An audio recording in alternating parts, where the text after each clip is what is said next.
This is Jackie Rawls, President of the International Federation of Nurse Anesthetists. The International Federation of Nurse Anesthetists World Congress is on Šibenik, Croatia, May 2nd through 5th, 2022. www.wcna2022.org.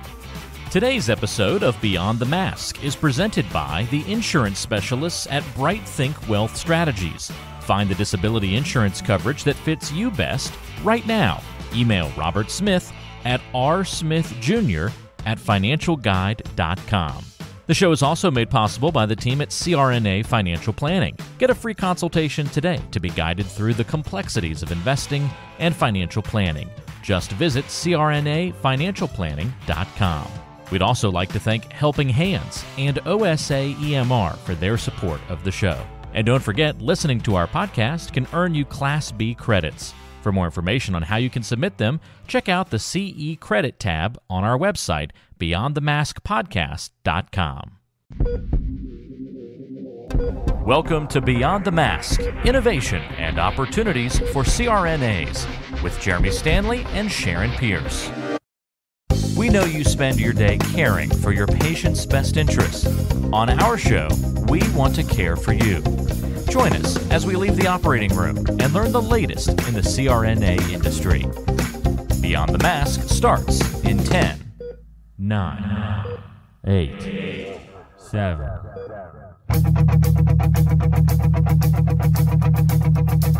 Welcome to Beyond the Mask. I'm Jeremy Stanley, and I've been working with CRNAs for over 23 years, and I'm married to one. And my co-host is Sharon Pierce. Sharon's a practicing CRNA for over 20 years, a past president of the AANA, the NCANA, and she's held many other leadership roles. As usual, our goal with every episode is to educate and enlighten CRNAs, and I think our topic today is definitely going to do that. And Sharon, what time is it? It's time to wake up, Jeremy. I think it is. Well, hello again, Dr. Pierce. Oh, well, at least you got it right this time. That's right. I got it right, you know. I can do what I'm told, as long as I'm told. Only you and Pierce have to call me Dr. Pierce. Well, welcome, Sharon. Oh, my Lord. Is that, as one of the speakers today said, Appalachia. Whenever she said that, I know. I'm like, she's not from around here.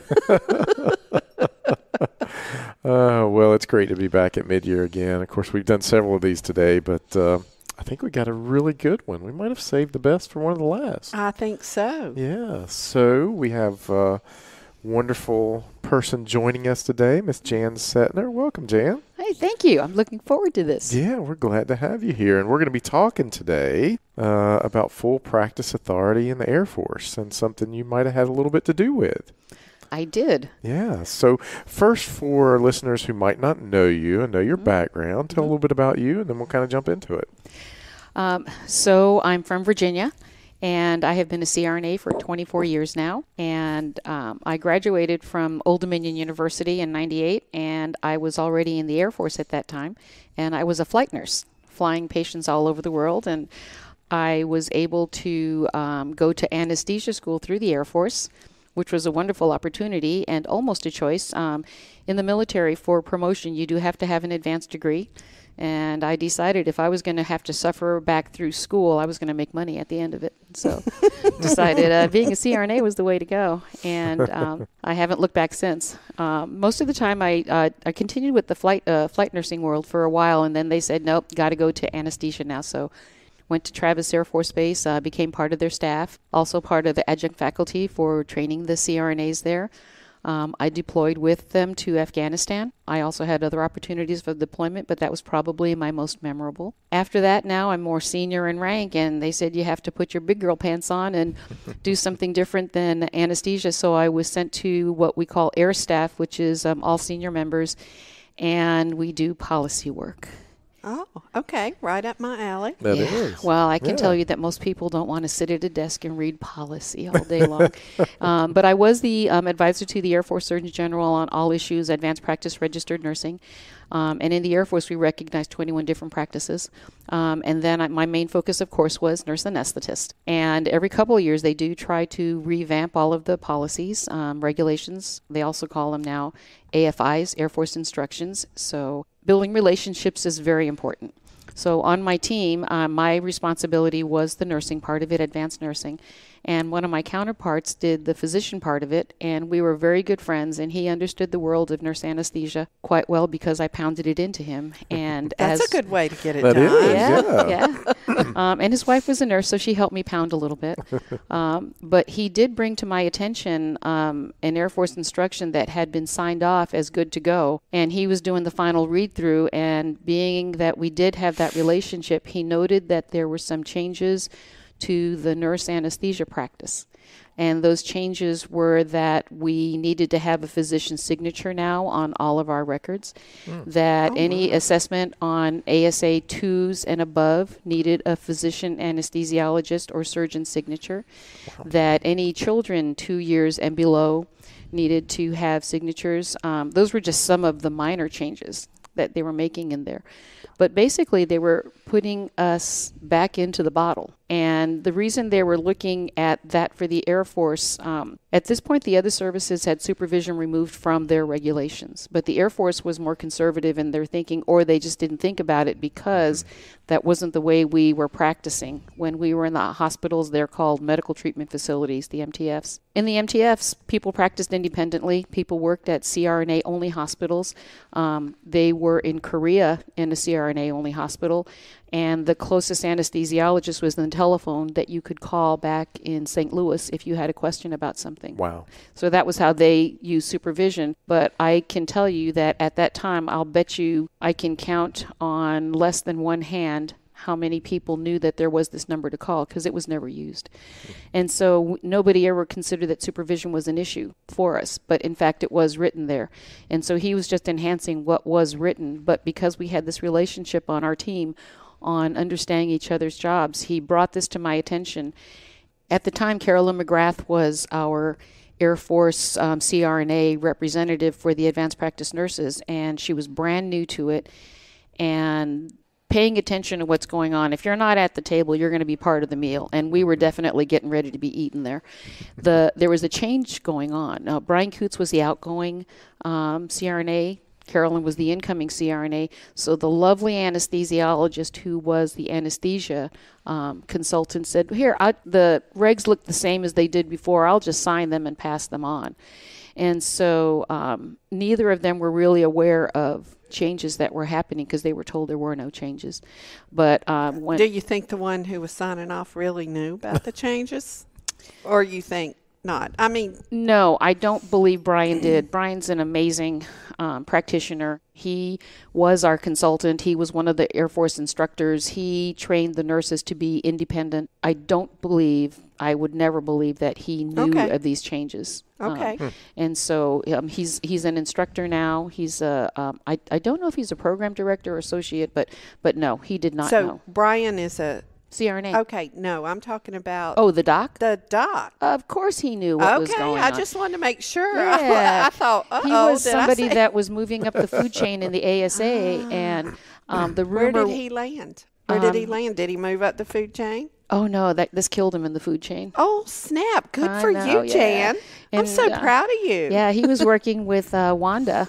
So she knows who we're talking about here, and I'm not going to ruin his name or reputation. But, yeah, she knew him, and he definitely not a CRNA-friendly kind of person. But, but yeah, he knew. He knew exactly what he was doing. And the rumor at the time was the ASA felt that it was important to try to get the military CRNAs back under control. Oh, yeah. Because you got too big for your britches. Yeah. Well, because as they say in the South. Yes. And if you look at the AANA, we utilize the military model a lot. Sure. You know, they practice independently, and it's demonstrated every day.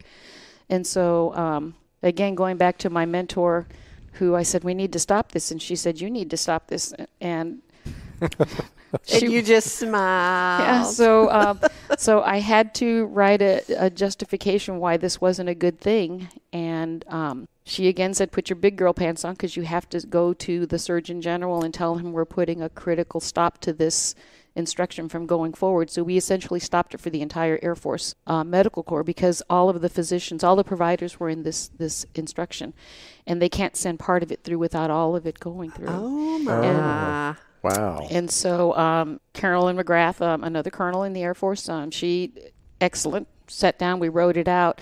And General Green was the Surgeon General at the time, and whose daughter just got accepted into nursing school. Yeah. So he was willing to listen to what we had to say about the restriction of practice and how it was going to affect the hospitals and what it was going to do to the MTFs, not just locally but worldwide.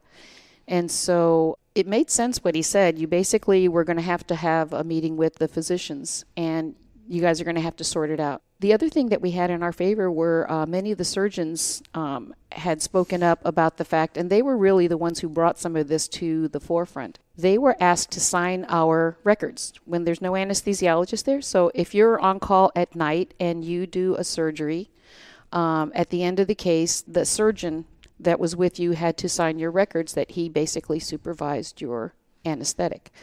And so that was also an issue because many of the surgeons were saying, I know surgery. Yeah. And so it was a habit that they signed it, but ducks vote for ducks, and so the doctors were supporting each other, and they're willing to sign this. Oh, I love that. Ducks vote for ducks. And so they that was the issue where they were not comfortable signing these, and how were we going to fix this situation? And so what they did was it was a several-month-long process. Carolyn put together a team, and this team consisted of 5 CRNAs. Alan Todd was on there, and he's now an instructor down in Florida. He's amazing. Oh, I know him. Sandra Moore, Amy Forrester, she's in Texas, Mary Jo Svita, Burley at the time, and we went down. For the first couple of months, we had to have telephone conversations with the anesthesiologist.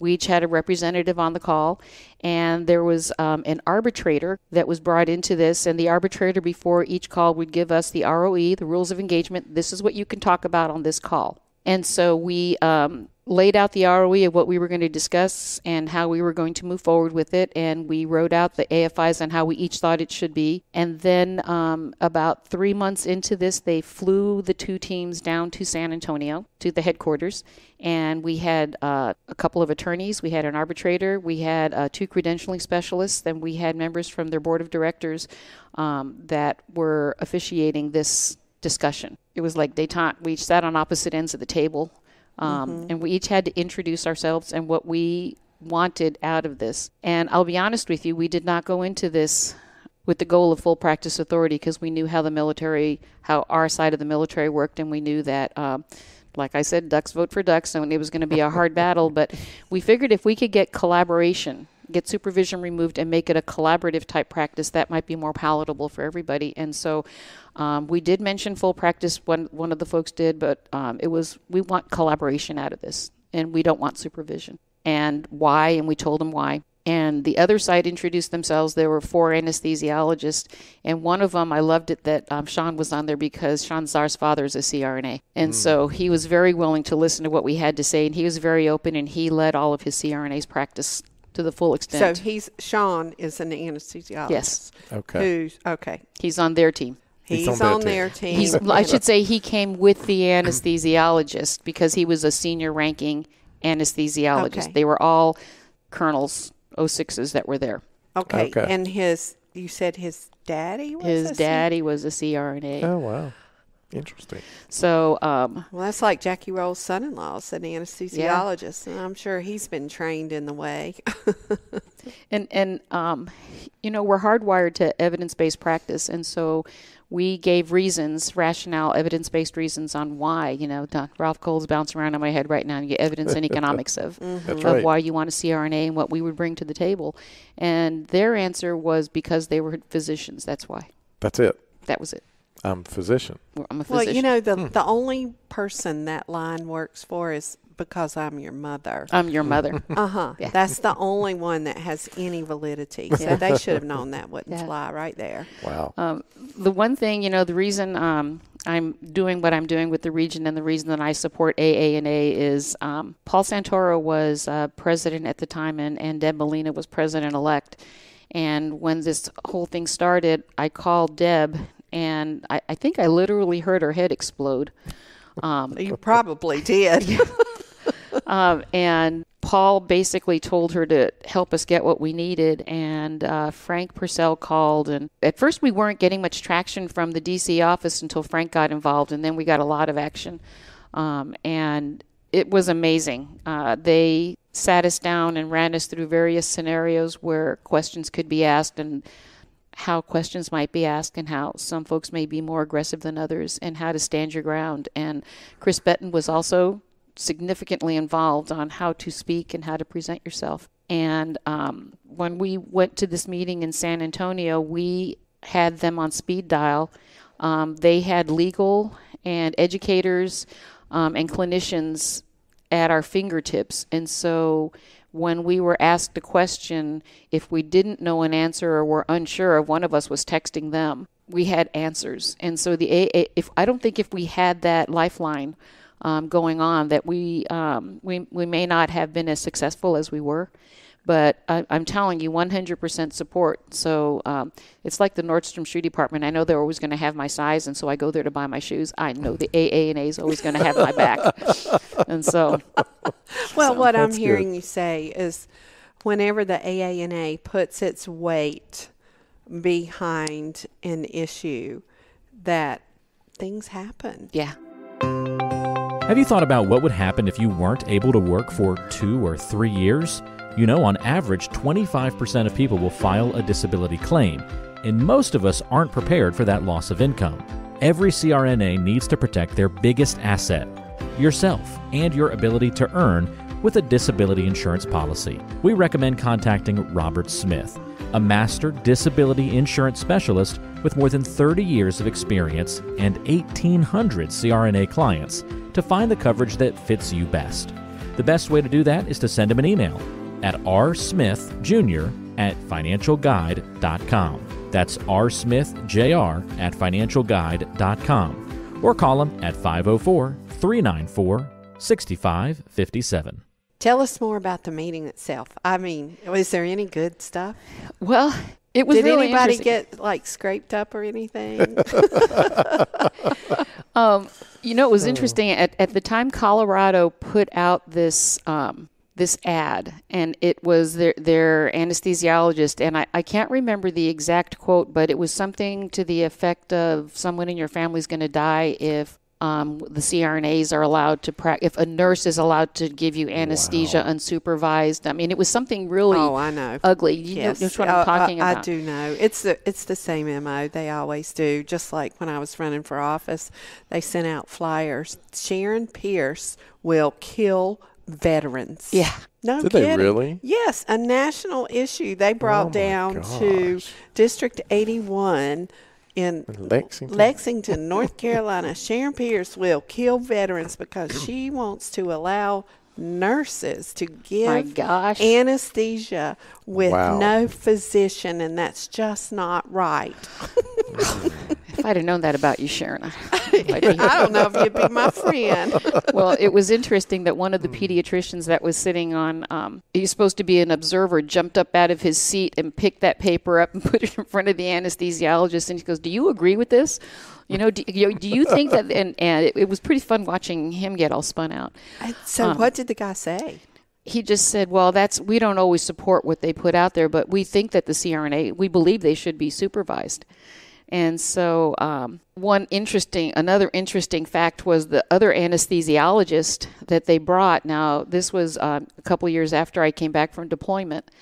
And one of the other anesthesiologists they brought was one that was deployed with me, and I was his boss in Afghanistan, because when we got on the airplane to fly over there, I had 14 years of anesthesia, and he had just taken his boards 2 weeks before we left. Oh, wow. And so we were joined at the hips most of the time over there because trauma wasn't his forte, and it was still new. And so we worked very, very well together. And we had 3 anesthesiologists and 2 CRNAs, and everybody, it was just such a great experience working together. And so when they said that, I just looked at my friend and I said, Dave, do you believe this? Is that what you believe, that we need to be supervised? And I said, who did you say were your 2 strongest providers when we were in Afghanistan? And it was both the CRNAs. who Krista, by the way, was somebody that was a student that I worked with earlier on, and she's there, and she's an amazing provider, and she's now one of the instructors out there. And so it kind of took the wind out of his sail quite a bit. You know, nothing spoils a good story like an eyewitness. And he was his own eyewitness. You know, he saw what we could do, and he knew what our capabilities were. And so the surgeon that was talking saying, well, we have to come to a consensus on this. And he said, and the fact is, and the surgeon was at the time the head of that board. And he said that the reason we were meeting was because the surgeons, he was in Afghanistan with us, and he said he didn't stop to ask who was giving his anesthesia that day. And when they brought the casualties in, he didn't stop to say, are you a CRNA or are you an MDA? You know, are you an OLLI or you know, who are you? He said 98% of our patients did amazing. You know, we have that success rate from the war of the folks that were injured. 98% came home intact. And so he said, it's not up to us. It's up to you all to come to an agreement on how you want to handle this. But it had to be consistent. And so after a couple of days of going back and forth, it felt like we were going nowhere.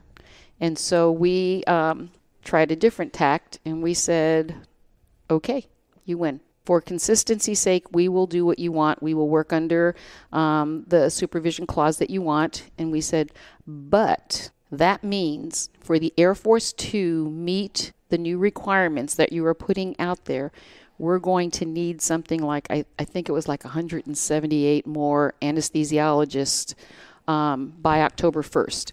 Because all the facilities that only had CRNAs working in them were going to have at least 2 OLLIs over there. All the facilities where the CRNAs became smart and talented, you know, after 3 nights, weekends, and holidays, they were no longer going to be able to do that. CRNAs were no longer to be in-house call. So it was going to change the entire dynamics and practice of the entire Air Force worldwide. And they said, well, no, we'll still have the physicians signing it. And the physicians were saying, no, we don't want to sign and take responsibility for anesthesia. We don't do anesthesia. And so the bottom line is, and this is like the same thing in the VA, they can't accomplish that. That was not something that they could do. They didn't have enough anesthesiologists. There was no way they could make that work. You know, so if they want to do that, if they want to make that their practice model, then they were either going to have to shut down ORs, like 27 ORs were going to be shut completely down. They were going to have to find these anesthesiologists somewhere. There weren't that many in the pipeline even at the time, you know, and how were they going to accomplish this? And so we once again pulled out the studies that talked about what we could do, what our abilities were, what the training was. We talked about the Navy and the Army and the success rate that they have. And in the end, the vote came out with the arbitrator that we got full practice. Wow, so you called their bluff. Called their bluff.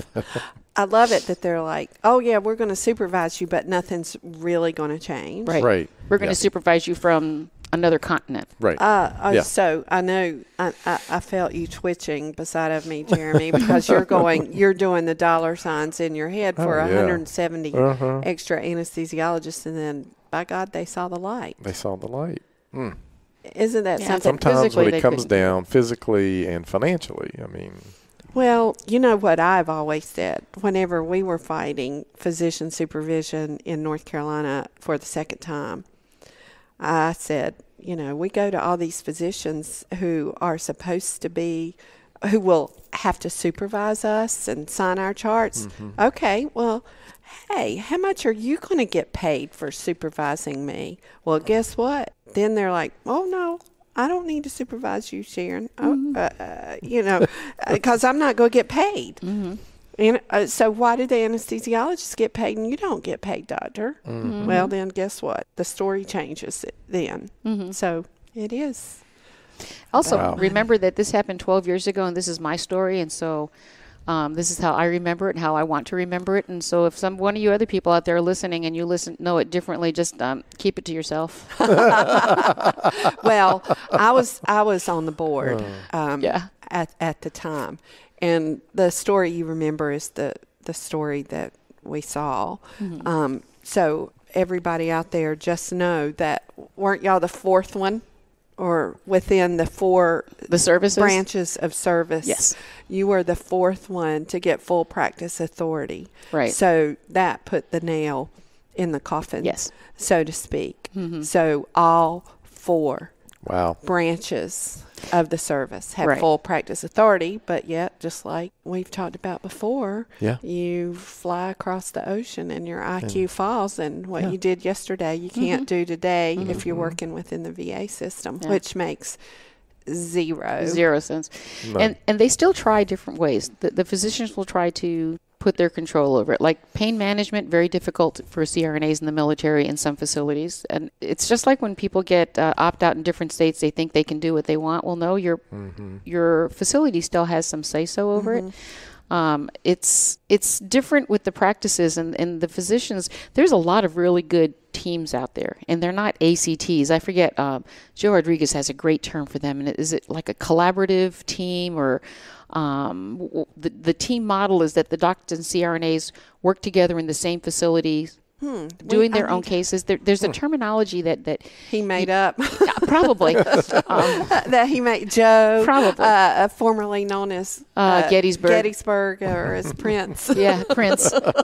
Yeah. That's what I tease him. Yeah, but the VA thing is really irritating to me, that the CRNAs in the military, and we've talked about this earlier, I think we need to weaponize them right now and bring in the CRNAs that were out in the field, out in the hospitals by themselves worldwide, Right. and doing heroic things, and the CRNAs that are in the battlefield environment. The types of injuries that came in, the patients that we took care of, they were not your everyday patients.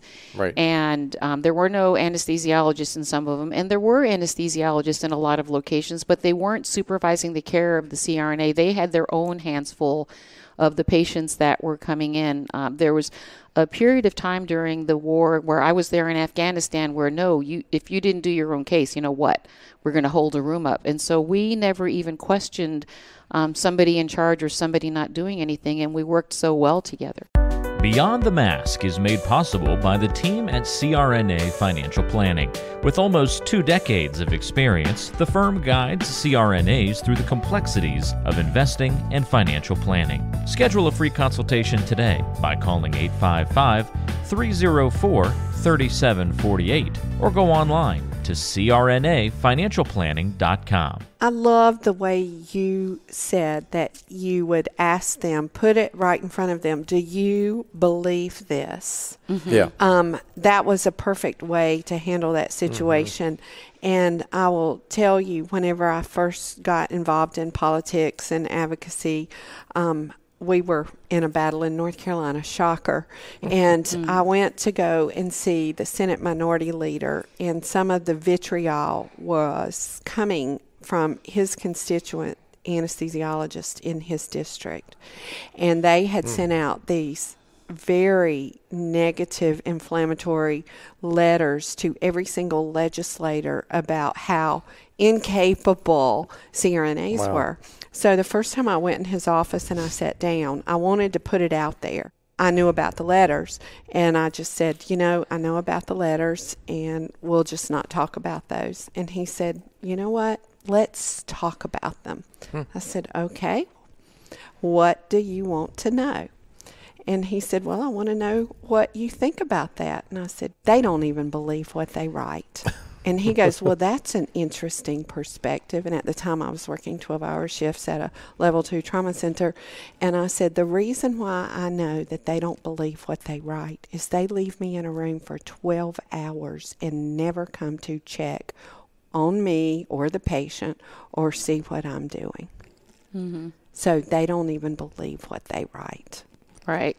And he just looked at me, and it was like a light bulb went off. Now, fast forward 22 years, he now lobbies for us. See, perfect. Relationships. You build relationships. Exactly. And that relationship that you had is what saved this. This could have gone right on through, and nobody would have been the wiser until it hit the fan. Until they enforce it. They never enforce it. It's the same thing in the VA. They're saying that, nope, need to be supervised. That's how it's going to be, right? But if you go into I'm not going to say which state because I don't want to get anybody in trouble. But in this one state, one hospital, they are supervised in their VA hospital 1-to-1. It's Colorado. No, isn't it? not There's Colorado. another one? You can keep guessing. There's 50 other states you No, can guess. no, but there was one there. Yes, but because then we if you highlighted that go one. 70 miles down the road to the next VA hospital, it's mostly retired CRNAs from the Navy that come there, but it is all CRNAs. They have very few anesthesiologists who mostly don't come in except to sign the papers, and they do very well. And then you go another 120 miles into the middle of the state, and there's another VA, a much bigger one, and they have a team model with anesthesiologists and CRNAs, and they work very well together. And but the same thing, nights, weekends, holidays, and CRNAs. It's all CRNAs. Yep. But the problem they were having was that we didn't have prescriptive authority. Okay, it's Virginia. We didn't have prescriptive authority at the time, and they were saying, this would really help us because the CRNAs, in order to practice in their own state in that VA hospital, had to get a license in, I think it was Maine or. I think it was Maine. They had to get a license in Maine to get prescriptive authority and bring that license into the federal facility in Virginia. So while they didn't want to listen to us when it was us talking, but now you have constituents in your state that have to go out of state to get something to practice in your state, it didn't make sense. And so we were able to work through it. And Howie Goodwin and Kathy Harrison on that GRC team, I mean, it was a hard battle, but we won it with unanimously in the state, the Senate and the House of Delegates. I mean, it went straight through because it made sense what we were asking, and it wasn't taking any dollars out of their pockets. I think that's the biggest thing right there. But it went through. But there you have in one state 3 different practice models for the same facility that's saying nationwide we shouldn't have full practice authority. It's convenience. So it's just left up to the facility. Apparently so. Yeah. I do not work for the VA, so I can't speak for them. I just know that this is what they're telling us their practice model is. Mm-hmm. It's frustrating and there's a lot of great CRNAs that spend their time in the military that would not mind coming home and working in a VA because they're used to taking care of them in the military treatment facilities during their career. But yet, as soon as you take your uniform off and try to get a job in there, it doesn't work. Yeah. Wow. The same patients that you were just taking care of in the middle of a combat area, you come home and now you can't, unless you have a physician standing next to you, you can't anesthetize the same person. In a tent with a cot with limited means, and now you come back home and you've got all your stuff. Yeah. So I guess it doesn't matter if you're out in the field. Right. It matters if you're in the hospital. No, it matters if you're in the U.S. Yeah, exactly. Oh, my goodness. Yeah, we can't practice here. That's crazy. Yeah. But yet some of the VAs have CRNAs practicing independently. What do they want? What is the message they're trying to get across? That's what I don't understand. So it almost seems like the anesthesiologists that are the loudest kind of control this issue at the VA, to me. Can't get nothing over on you, can we?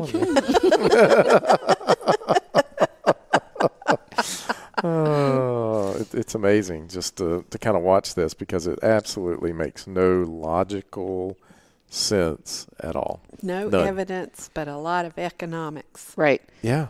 Well, when you look at the fact that the VA, the Veterans Health Administration, is the largest healthcare system in the United States, they cannot allow that to happen. No. And something's got to change. I mean, ultimately, it's got to change. And there's enough work for everybody. Absolutely. There's absolutely enough work. And the fact that some of these practices work so well together, it's not all of the anesthesiologists. No. But if it comes down to a public vote, ducks vote with ducks. With ducks. We learned something today, didn't we? I love it. I love it. Yeah. Jan, do you have any concluding thoughts as I hit Jeremy? I saw her hit him, by the way. Jeremy, if you need a witness, I'm here for you. All right. Thanks, Jan. No, right now I appreciate the opportunity to tell my story. I think that a lot of people think it's always been there, and it hasn't. I don't think people understand the hard work that some folks do to make sure you have your practices intact. And I heard the term a couple of weeks ago, professional home, and we are the professional home for CRNAs, and no one's going to take care of you like your mama. It's your family is the only way you're going to be able to preserve yourself. And if you want the value of membership, this one thing will keep me a member for life. It's you know, when they try to take something away from you, that seems to be when people get more feisty. Yes. And True. so I guess last words, you know, support the PAC, support the AANA. You don't know when you're going to need them. Yep. And so we have to be there for each other. Great words of wisdom. Jan, thanks for being on today. We appreciate it. Thanks Sure. for all the good that you do. Thanks Thank for you. your Yeah, service. She's absolutely. got so many more great stories. Oh, I'm sure. And I'll just, We're just tip of the iceberg Yeah. here. You know, on 9/11, she was doing triage at the Pentagon. I was not. Well, you were. See, now Sharon's making a good story. Even better. No, I was actually I was doing a tonsillectomy on a 22-year-old kid when the plane hit the buildings in New York, and my husband was actually in the Pentagon that day. And once I knew he was okay, I went to work at one of the surrounding hospitals. So we took care of 16 firemen who had suffered just from the heat, and a couple of soldiers from the Pentagon who had smoke inhalation because the fog, my military geeky friends out there, the fog of war, they had heard that the primary hospital was overrun with patients and stuff, and they didn't get any. And so they were feathering the injuries that they did have to other hospitals, and we got some of them. And these firemen were so heroic. They came in basically just gasping for air, and they needed fluids, and they wanted a 14 gauge in each arm, give them fluid, and give them their jackets so they could go back. Oh, my There were goodness. there were either you walked out or you didn't survive. It was, you know, you had one or the other. Wow. And so, while I would like to say I did know, it was General Horoho, who was she was an Army nurse who was out there, and she took charge of it, and she was our guest speaker. She became the first female nurse surgeon general for the Army. Or maybe the second nurse, but she did the triage, and she's amazing. And she came to AANA in 2016 and spoke to the group about nursing and what you can do out there. You know, you just have to march out there and do it. Wow. Well, you've met Jan's husband, Yes. haven't you, Chip? Yep. So I want to give a shout out to Stud Muffin. He's my whoopee. He's definitely, He is absolutely a treat. And my son, and whenever my son, who's a pilot, gets around, Chip is his name. I just call him Stud Muffin. He calls himself Stud Muffin because he flew the Stealth. I have to very take cool. a water hose. Oh, I'll bet. He's salivating. To them because Brett was just right on him asking all of these questions. my That's fighter very pilot cool. husband, You didn't have a snowball's chance. You were going to fall for that. It was like Stud Top Gun, Muffin. wasn't it? Yeah, he was. Sorry. Is. Yeah. That's Jim, right. you're still a Stud Muffin. Oh, well, goodness. Well, Sharon, I think it's a wrap. I think so. You want to close us? You go ahead. I don't Okay, I'll want to do take it. your job All away. right. Well, we want to thank you for listening to Beyond the Mask with Jeremy Stanley. And Sharon Pierce. if you like our show and want to help us grow, Sharon, how can they help us grow? Well, the best way is to leave us a review, but make it Positive. There's enough negativity in this world. Absolutely. Share us on social media. Tell your friends. We're in the top 50 medical podcasts in the country, and we want to go to Number one. There you go. That's right. Until next time. It's a wrap.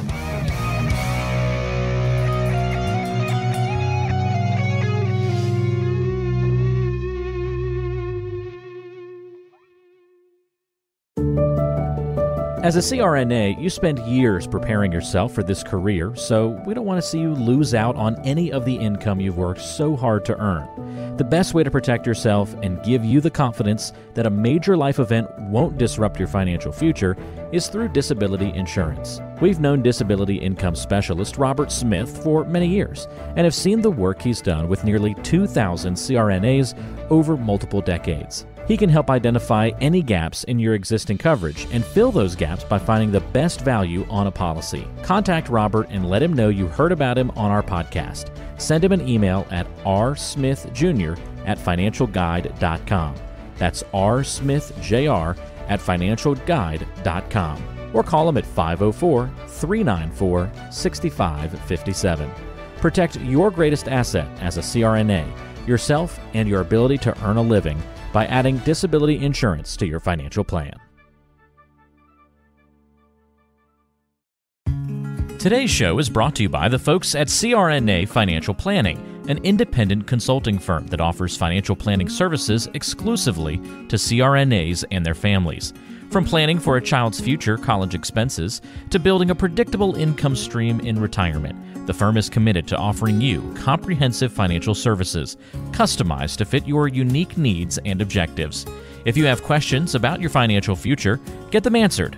Call the team at 855-304-3748. That's 855-304-3748. Or go online to crnafinancialplanning.com.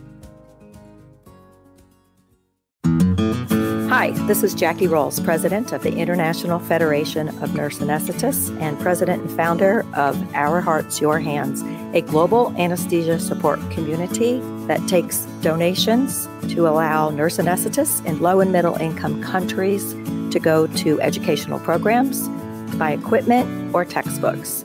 Your donations are tax deductible, and we would appreciate your support. OSA EMR is a free anesthesia EMR developed by CRNAs that you can download and use on an iPad. Our nonprofit mission is to make sure that solo and small practice CRNAs can digitally record their anesthetics. To learn more, visit osaemr.com to download and consider donating to our cause. Remember, for CRNAs, data is destiny. Be sure to subscribe to the show on Apple Podcasts, Google Podcasts, Spotify, Stitcher, and anywhere you like to listen to shows. Also be sure to check out BeyondTheMaskPodcast.com. Each episode is posted there with a corresponding blog post, and we timestamp important parts of the episode to help you quickly get to the content you're looking for. Also check out the special series section on the site. You can follow along and catch up on the CRNA History Series, episodes specifically about political conversations in the industry, or try the CRNA Personal Finance Series. It's all on BeyondTheMaskPodcast.com. And if you have a question for the show or want to be a guest, or even suggest a particular topic, fill out the contact form on the site or send an email directly to us at info@BeyondTheMaskPodcast.com. And lastly, let's take the conversation social. Check out our Beyond the Mask podcast Facebook page and Facebook group.